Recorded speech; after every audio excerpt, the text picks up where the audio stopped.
Welcome, Wham listeners, to Speaking of Art. I'm your host, Edwin Hoffman. This is the show that explores the world of art, antiques, music, literature, and film, academically, commercially, and from the artist and collector's perspectives. My aim is to provide you with a three-dimensional view of the world of art, those who make it, collect it, sell it, and teach it. We're talking about those things that are, for many of us, the essence of our lives, what sustains us through the working week to our private moments.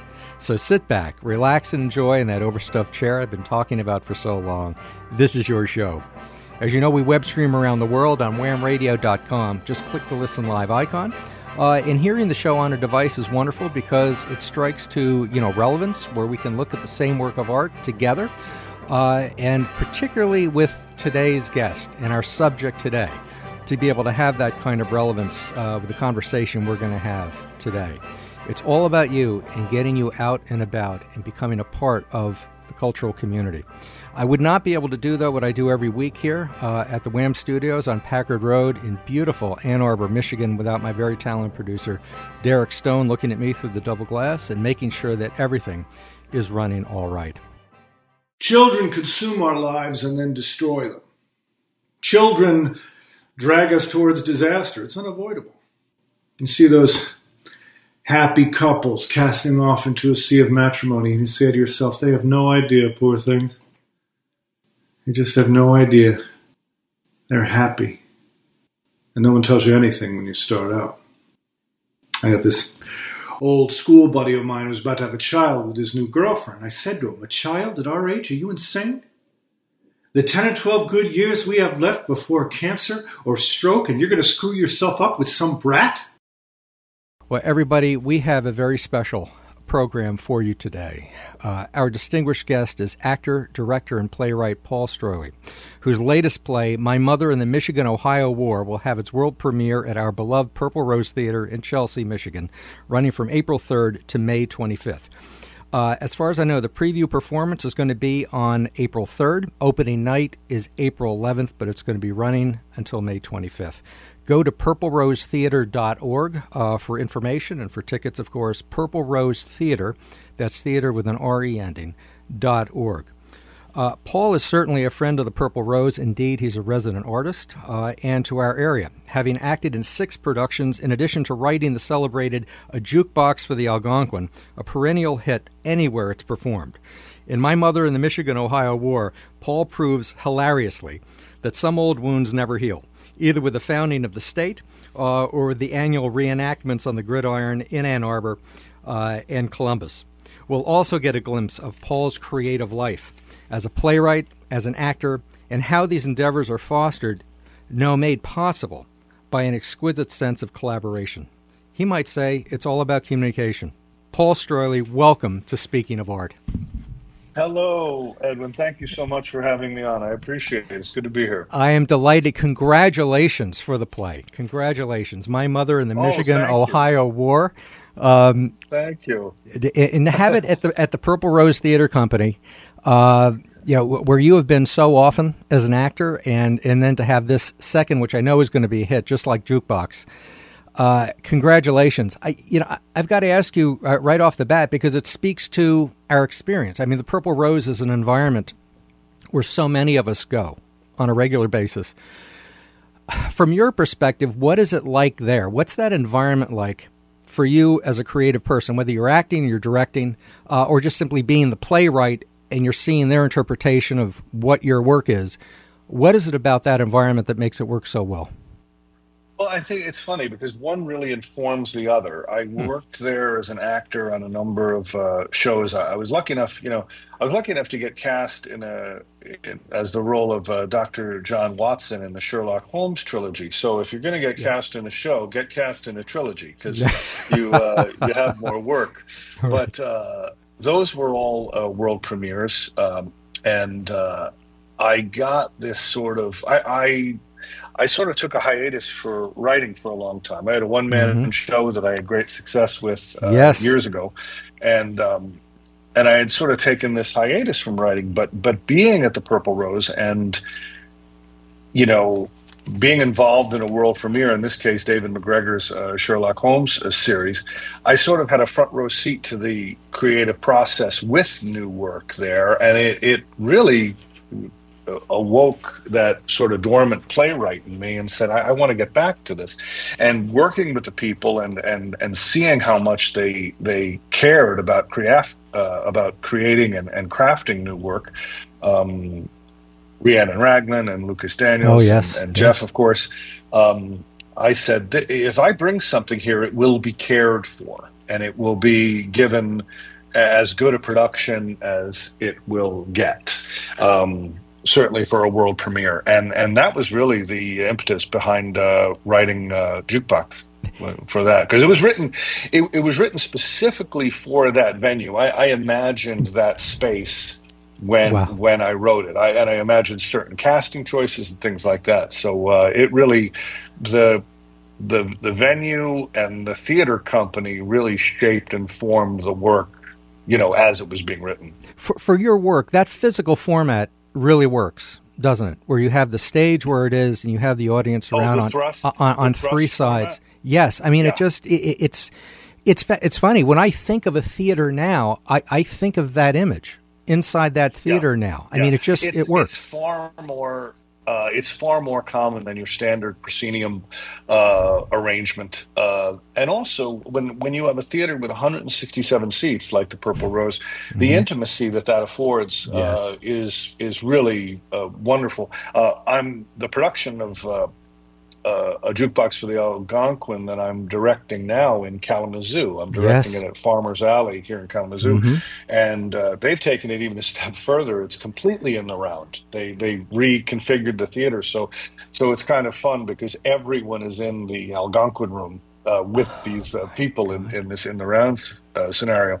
But at Purple Rose, it's not easy either when you have to play as an actor, certainly, there's you do have that sort of backdrop as I'm sure you remember, Ed, from the glorious Bart Bauer set for Sherlock, which was one of the most beautiful sets I've ever had the privilege of standing in front of.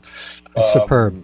And it was. And but even with that, it was very much a backdrop, because you can't really play too far upstage because of the sight lines. So that sort of limitation actually allows for a greater level of intimacy with the audience, having to play down on that apron area primarily, having to play on the diagonals so that the sight lines are good all the time.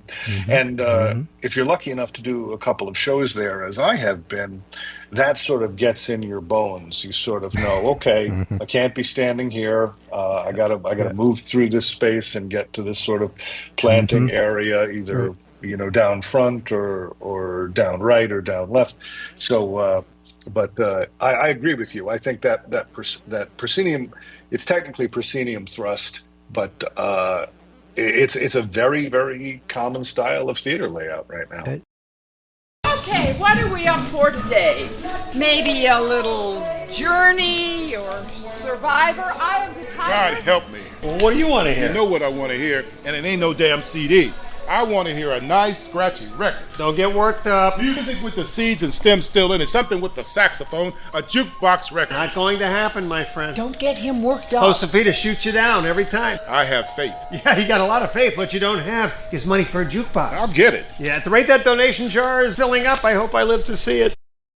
The way that you describe that, you sort of like answered a question that just sort of came to mind as you were speaking, and that is, I've always been, I think anyone who reads cinematic history is always, I say, taken by just the absolute desire on the part of an actor at one point, a screen actor, and your background in L.A., being there for so long, and then coming back to the Purple Rose and Kalamazoo, and just the need to come back to the theater. And for you, it's more than that, because you're a playwright also. But you kind of answer that by the way that you lyrically describe.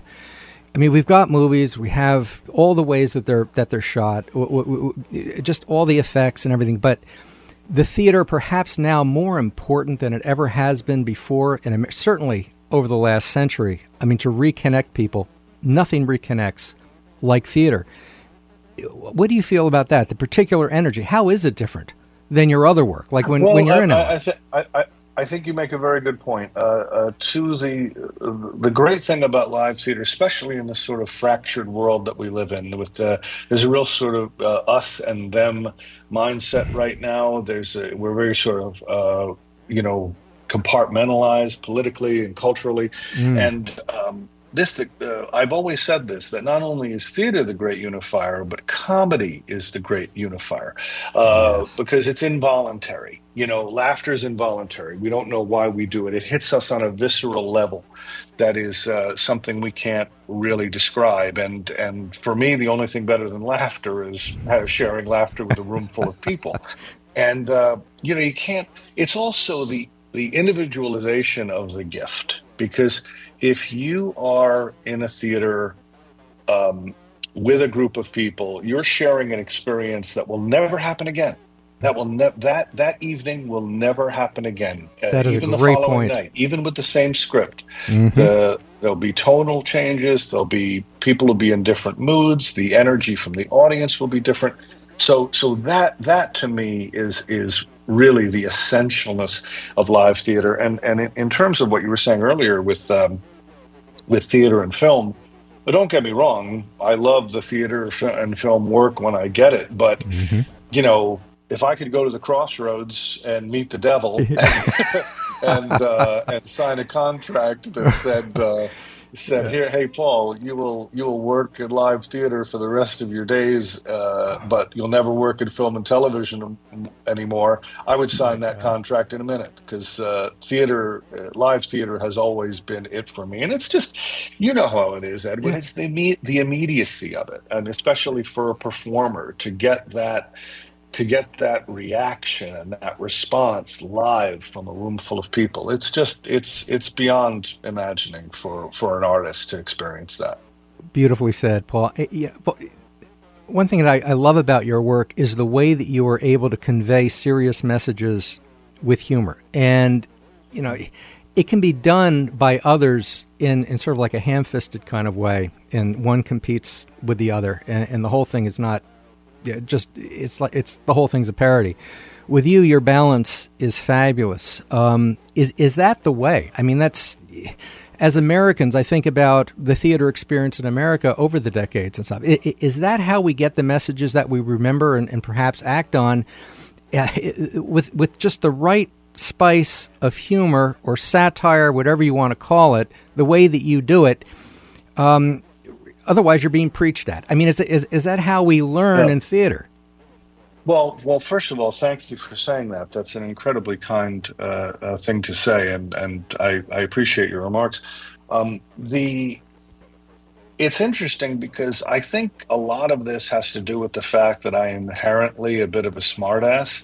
So I think it is the idea that I never really, conceptually, I know I'm writing a comedy, but I start to tell, I just want to tell as truthful a story as I can, and I want to create as embraceable characters, not necessarily likable, but genuine people that people can see themselves in. And what happens in subsequent drafts, because I write a lot of drafts. I mean, Jukebox. I have heard that in your previous interviews. Yeah, I'm amazed how many writings you do.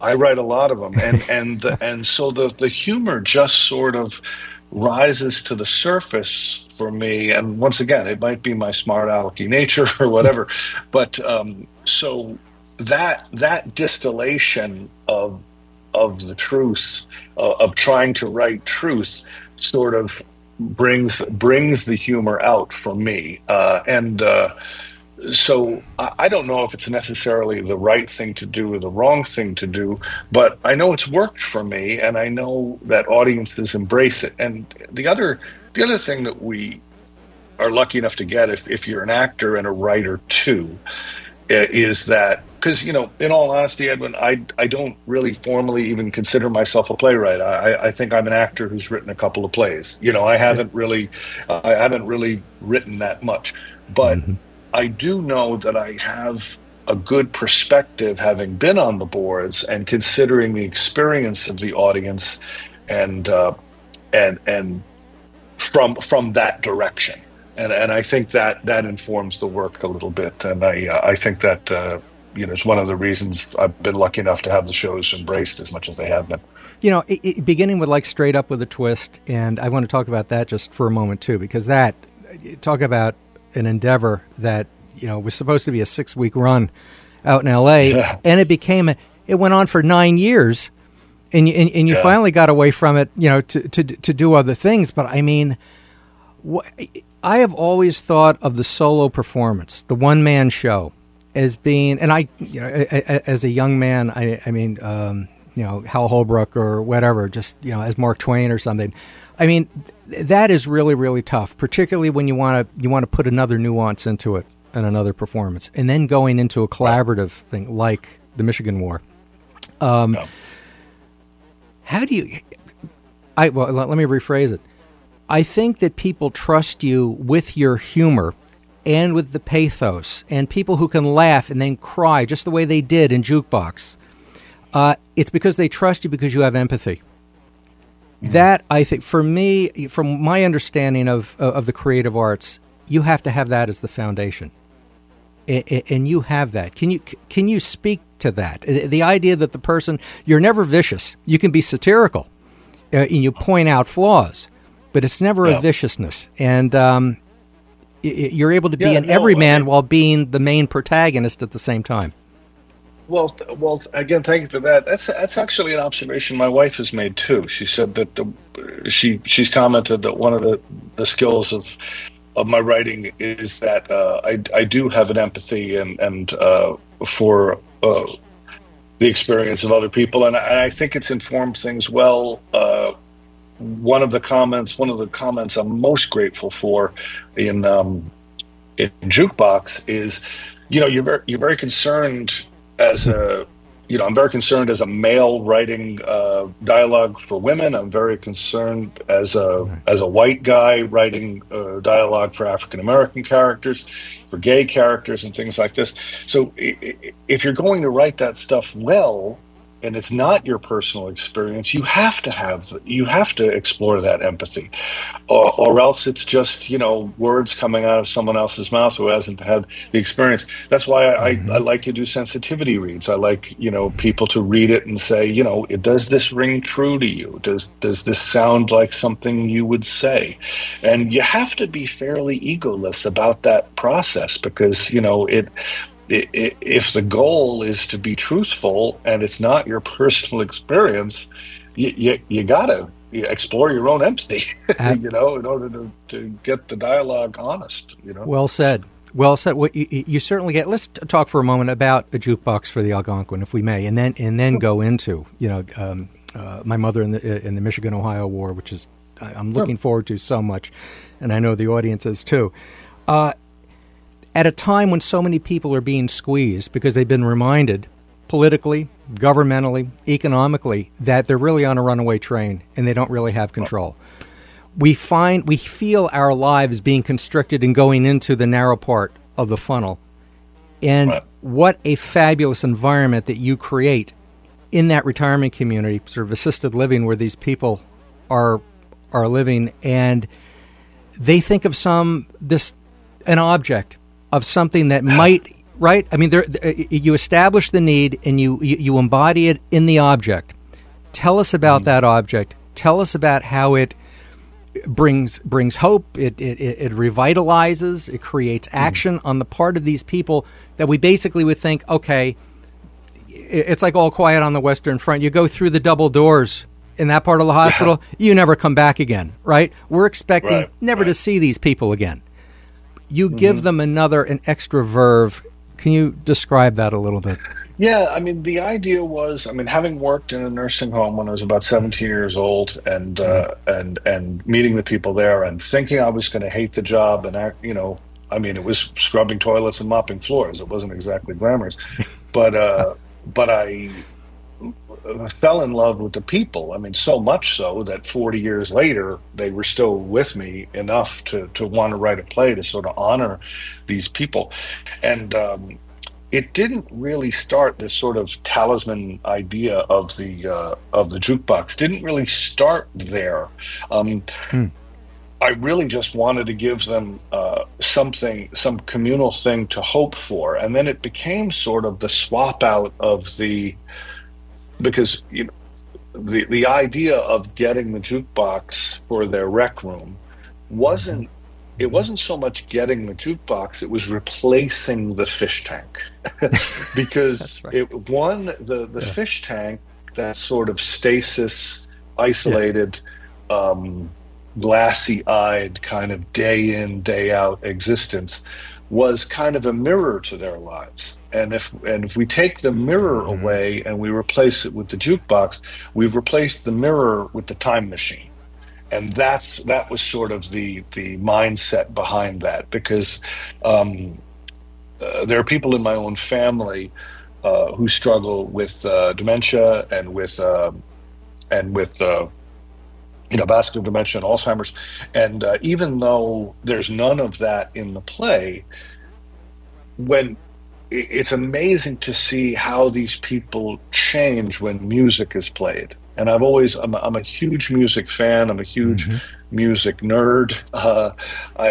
I'm not a musician myself, almost by design, because I don't want to know how the magic trick is done. I don't want that peek behind the curtain. I want that removal so I can just sort of be dazzled by it repeatedly. But music is just transformative for people. And once again, like comedy, like I mentioned earlier, it hits people it's not an intellectual hit. It's an emotional hit. It's a visceral hit. And I think that's why, people, I was prepared, Edwin, in all candor. I was, at the risk of patting myself on the back, I was prepared that there would be a few laughs in Jukebox. I thought, okay, there's a couple of good jokes in here. I think people will have a fun night. What I was not prepared for was how emotionally moved people were by it. And that's how I knew I really tapped into something that people connected with. And I'm so grateful for that. I mean, you probably didn't think of that right away, that most of the people in the audience are dealing with some facet of what you're describing with loved ones to some degree. And they want to be able to laugh with what they're going through. Seeing your play might be a couple of hours that they have free, and then they go back to that, but you bring the humanity back to it. I thought it's absolutely fantastic. And tell us a little bit about My Mother and the Michigan-Ohio War. I mean, talk about a subject. I mean, this is a subject actually that we've had on Speaking of Art. You might know of him. Don Faber was a historian here in Ann Arbor. He was a longtime newspaperman here in Ann Arbor. I've heard the name, yeah. And he wrote. He wrote. I have it right here. Stevens. I always forget his first name. The Boy Governor. Stevens T. Mason and the Birth of Michigan Politics. About the Michigan-Ohio War. And I mean, he was eventually thrown out by Andrew Jackson as territorial governor because he was bringing it right to the war. He wanted statehood, and he wanted the Toledo Strip.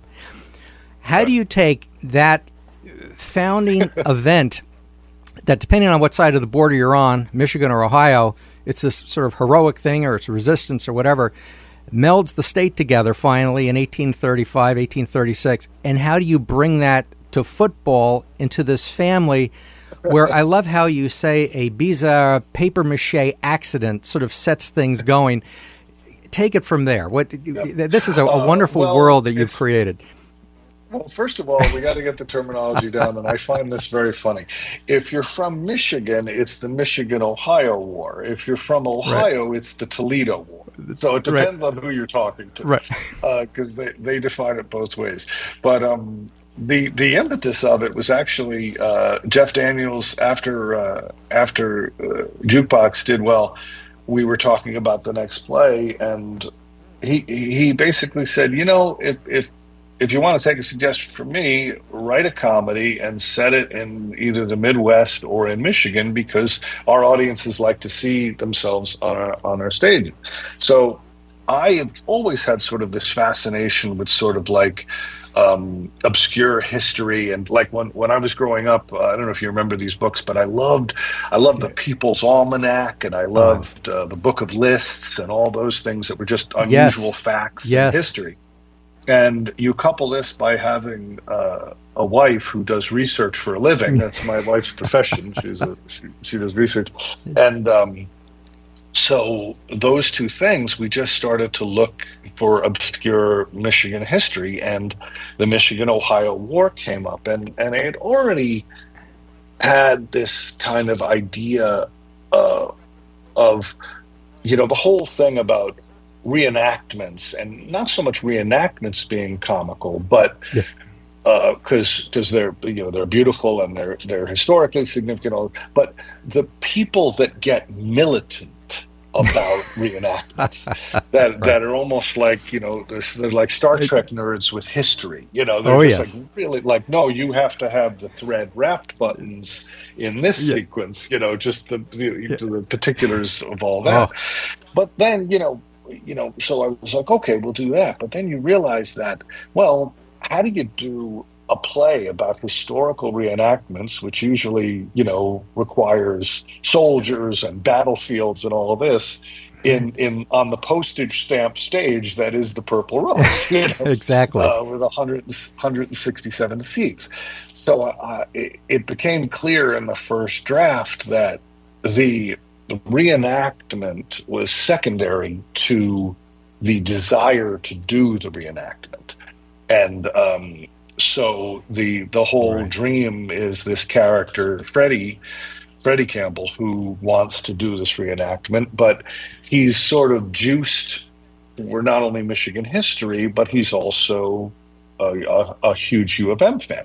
So I said, let's take that, let's move them a little farther south in Michigan, let's put them on the border in a little town called Lambertville, which is right, stone's throw from the border. Mm-hmm. Matter of fact, Izzy, the mother character, has a line in it where she says, you could spit to the border from here, and Freddie often did. That's the line.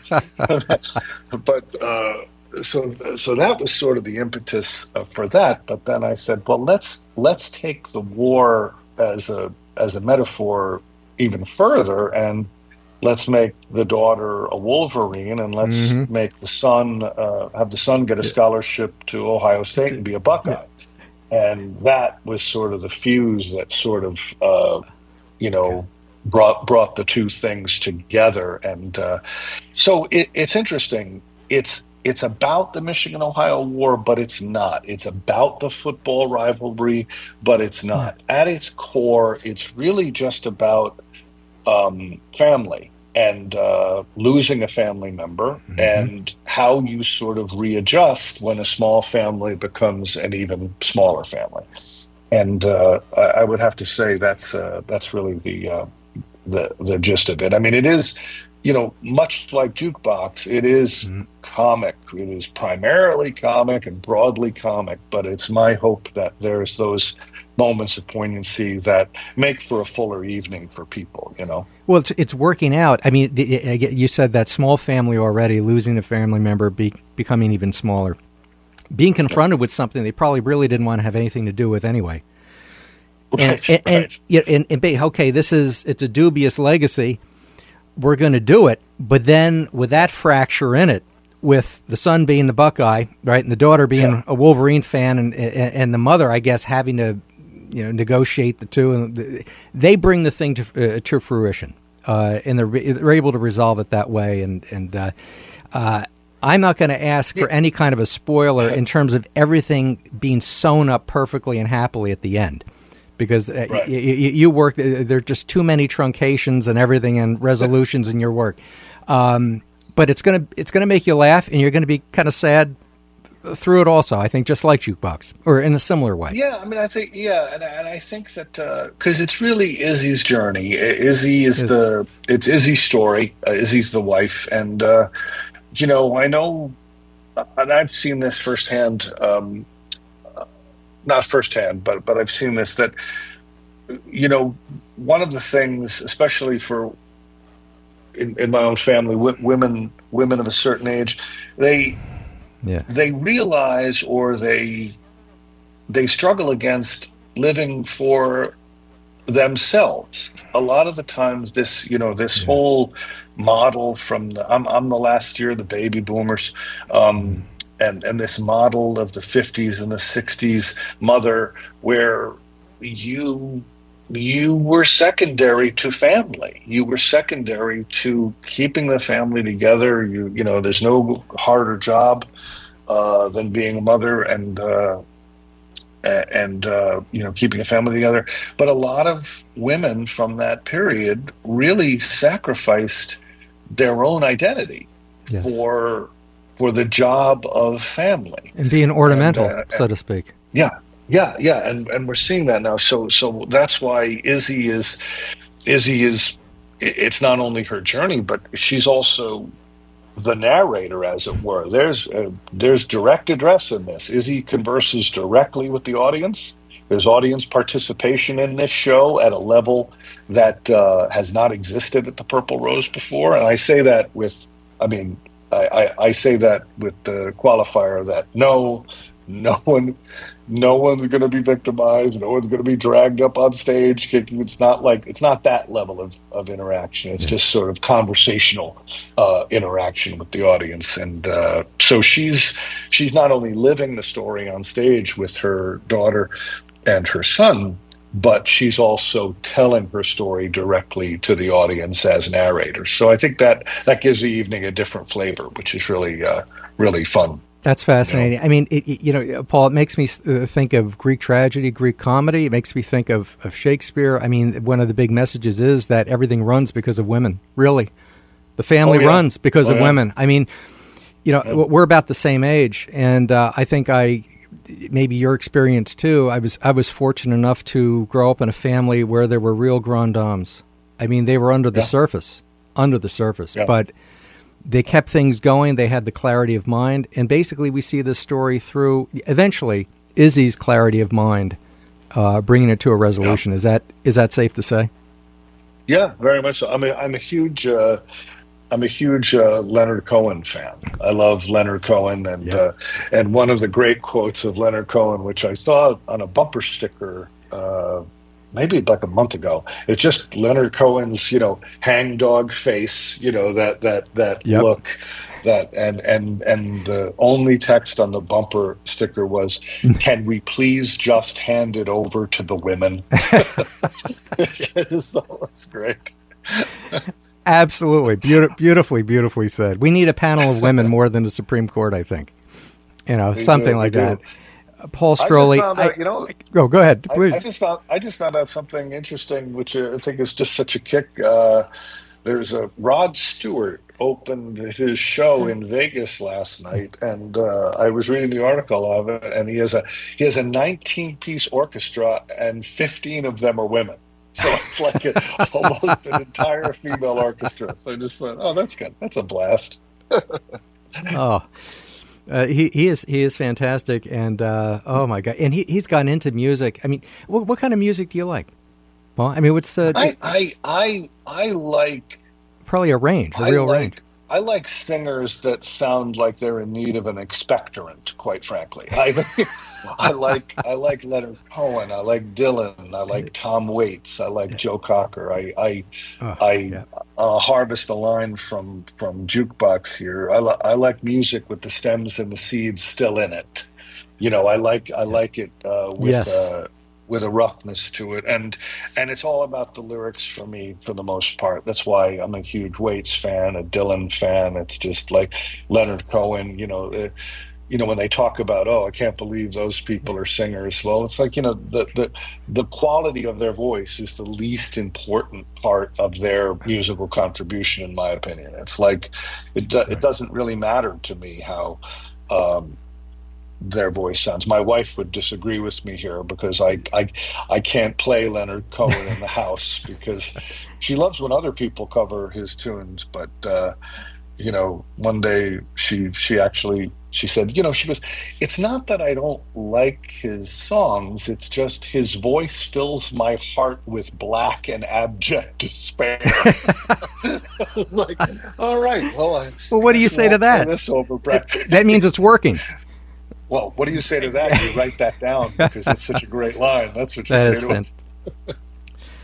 Paul Stroili, I can't thank you enough for being on Speaking of Art, and this has been an absolute delight. I mean, this is what it is. I mean, just for my audience to be able to hear about the creative process. Before I let you go, let me ask you one thing.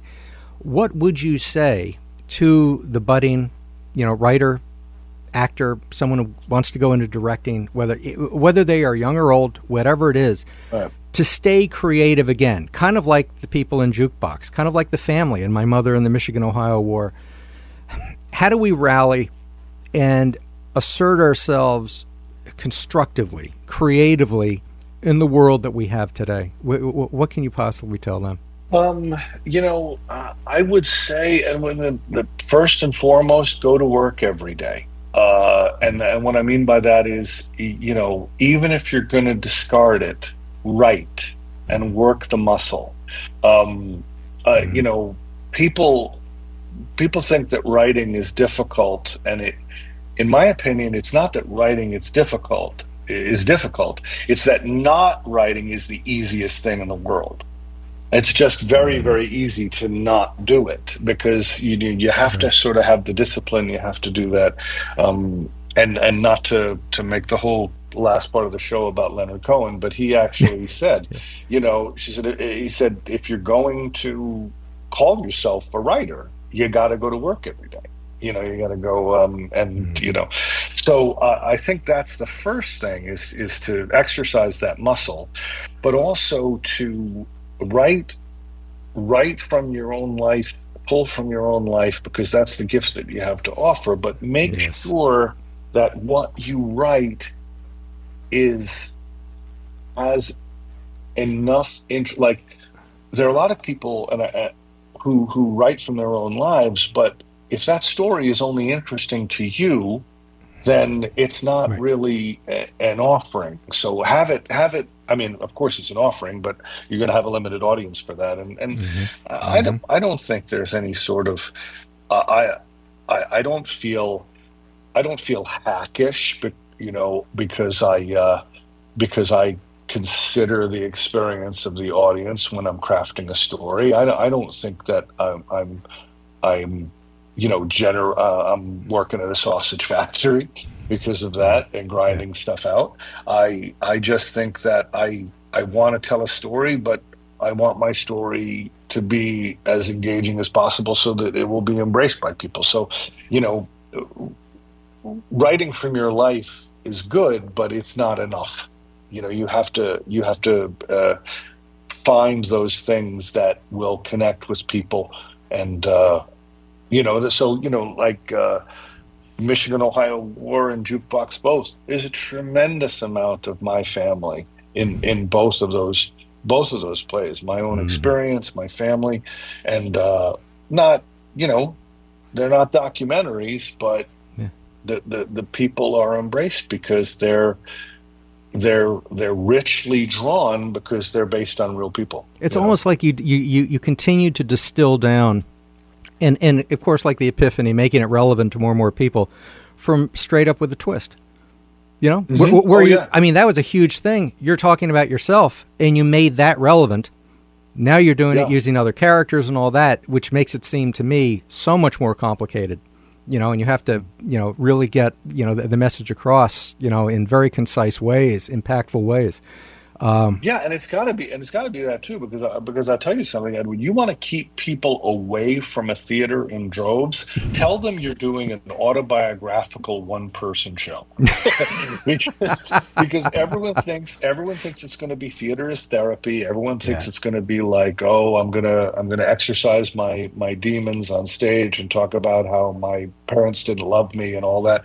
And you have to. And that's why people, they might have come expecting that, but you layer that with self-deprecation, you layer that with some social commentary, you layer that with your own experience, and hopefully you get to the point where, like you said, a 6-week run became 9 years. Paul, thank you so much for reminding us that we all have the capability to be artists. Thank you for your artistry, and we can't wait to see My Mother in the Michigan-Ohio War, the world premiere, written by Paul Stroili at the wonderful Purple Rose Theater Company. That is going to be beginning April 3rd through May 25th. There is no better venue for any kind of a play, and I think particularly Paul's work. Can't wait to see it. And I need to say also it's directed by Susan Angelo, who is so incredibly talented, and it features Terry Clark Linden, Caitlin Cavanaugh, who I have a big shout-out thank you to making this interview possible. Thank you, Caitlin. And Des Walker. It's going to be a fantastic production beginning April 3rd. Go to purplerosetheater.org, purplerosetheater.org, everybody. Paul Stroili, thank you so much. Edwin, thank you. If I could just interrupt one thing, and I appreciate you thanking me for being here, but I want to thank you for this too, because this is exactly what we need with what's going on with arts funding and all these other things.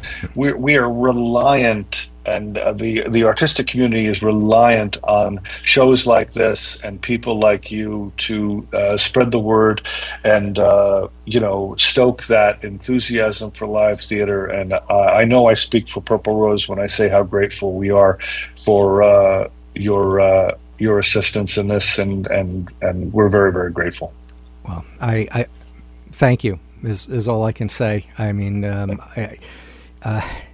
it's all about communication and stuff, and the Purple Rose and you communicate to us so well. Thank you, Paul, very, very much for this. I hope we can speak again. But this has been anytime. This was a blast. A true delight. I love. I'd like to get more into your philosophy about your take on from your experiences and your other work also. We only scratched the surface, but you are welcome anytime, and I hope to have the privilege of speaking with you again. Thank you so much. Thank you. Well, everybody, you're listening to Speaking of Art. That's really what it's all about. Sparking your own creativity and going to fabulous performances like this. It's all about our humanity. And we're going through a time when we have to sort of rediscover that, I think. Well, you've been listening to Speaking of Art with my wonderful guest, Paul Stroili.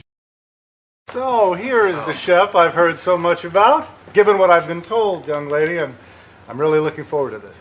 Mario, this is my lead chef, Chrissy Assisi. Pleased to meet you. Thank you so much, Chef Fashini. It is truly my pleasure to be cooking for you. Red snapper with aubergine, fresh herbs, and polenta.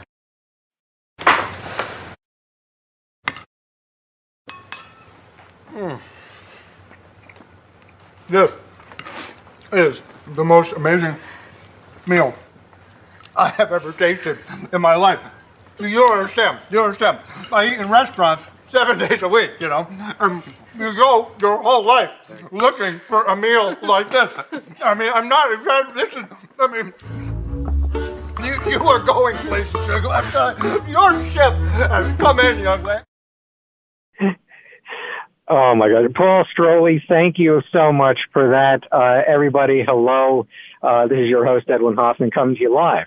I recorded the interview with Paul a couple of days ago there at Wham Studios on Packard Road in Ann Arbor, and he was so generous with his time. We were pretty much going to speak for only half an hour, but he gave me pretty much the whole thing, and wants to come back.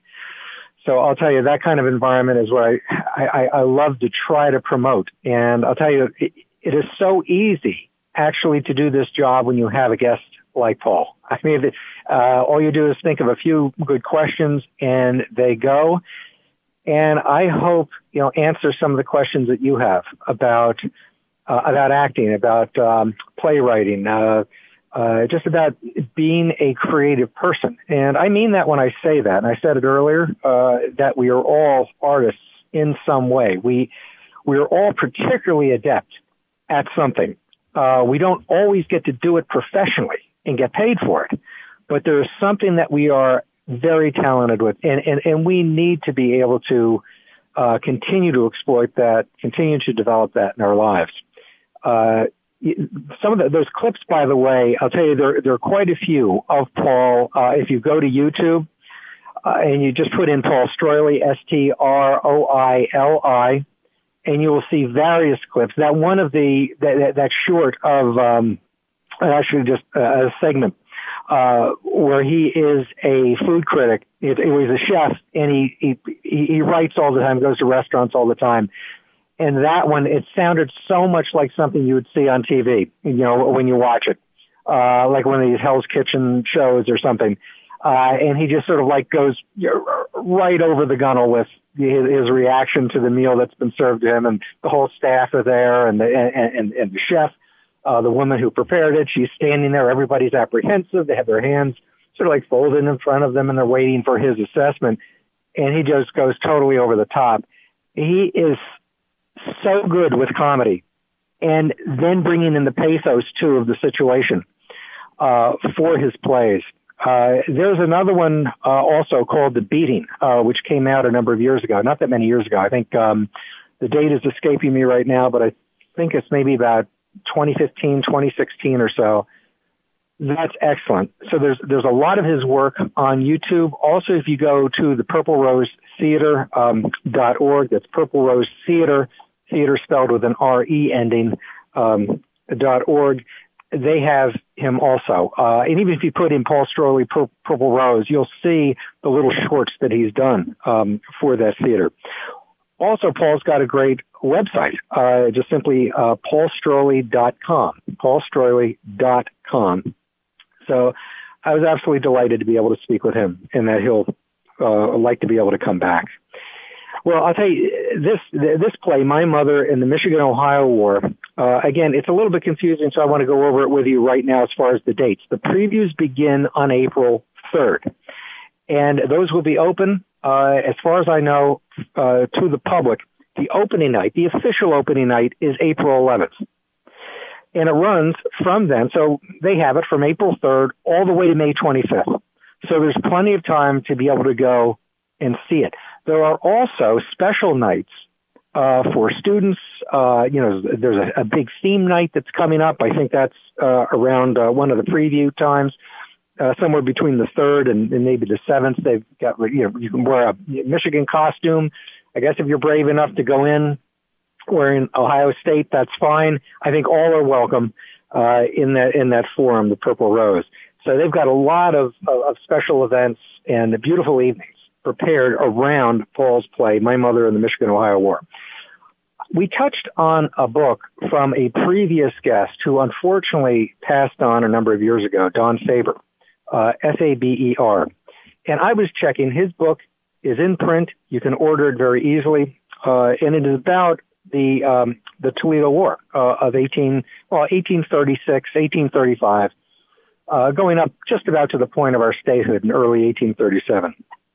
It is a fascinating chronicle of how the whole thing developed as basically this boundary dispute that kind of like was promoted inadvertently by different surveys being done of, the southern border of Michigan and Ohio's northern border. And a couple of different ones were done, which came out with different results. In other words, Congress had specified that the border of Michigan, the southern border of Michigan, would stretch from the bottom of Lake Michigan over to Lake Erie. But the map that they were working from at that time, which, by the way, is one of the great collectibles in terms of maps when they come up for auction, particularly in the Midwest, every now and then one of these maps from that period, from about 1811, will come up. And it's distorted. I mean, it just simply because of this surveying at the time, it's a little bit off kilter. So the lines are drawn, and then another one is done a few years later that shows, oh no, it's not there. Oh, Ohio doesn't get the Maumee River mouth and Toledo. Actually, that should be Michigan's.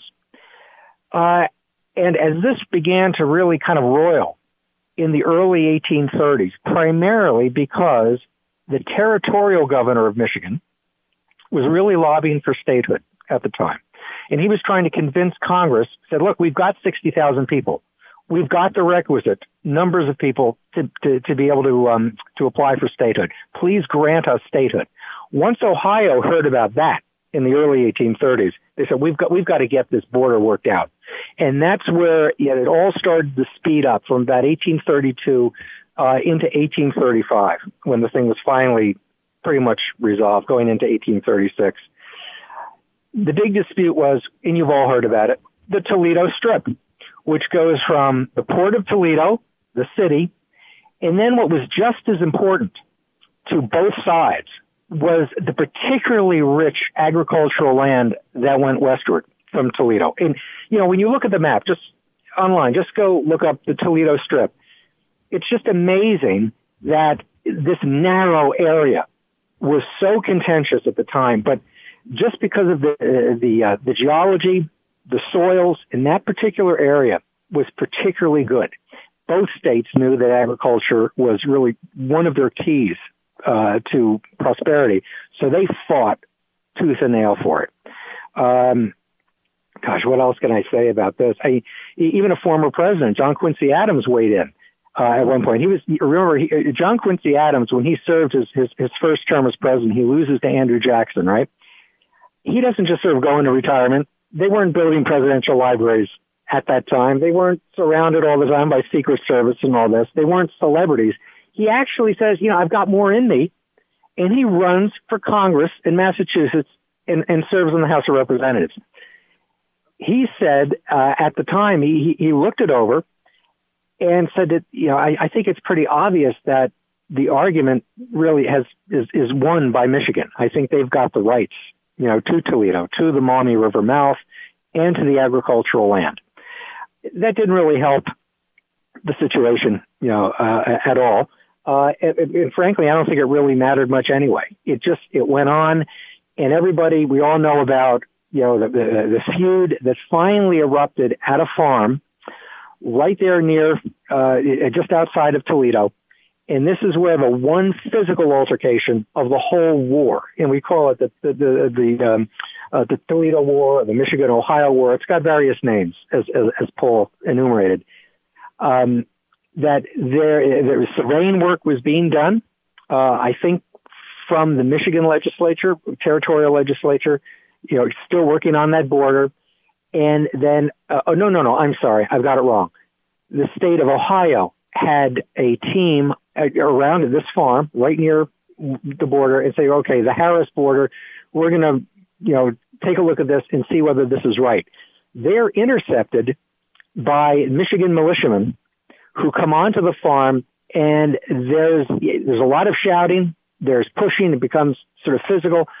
One person, a Michigan sheriff's deputy, is stabbed, not fatally at all, but he is stabbed by a member of the family that owned that farm.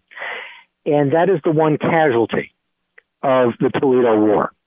But they did meet on this farm, and they had their sort of like mock battle, whatever you want to call it, but they were both serious. What I find interesting about it is that both states, or actually the territory of Michigan and the state of Ohio, they both their governors sent militias into the disputed strip. So at one point, it would kind of like be occupied more or less by Michiganders, and then they would leave, or they'd go, they'd actually occupy Toledo. They'd go back to Toledo, and then the Ohio men would come in and take over that part of the strip. So this was going on for like a period of a year or more. And then finally, after that little battle, they said, we've got to work this thing out. Congress agreed to review it. And there was a convention of Michiganders in Ann Arbor, by the way, so we can have a lot of pride in this. In the winter, there are actually two conventions in Ann Arbor.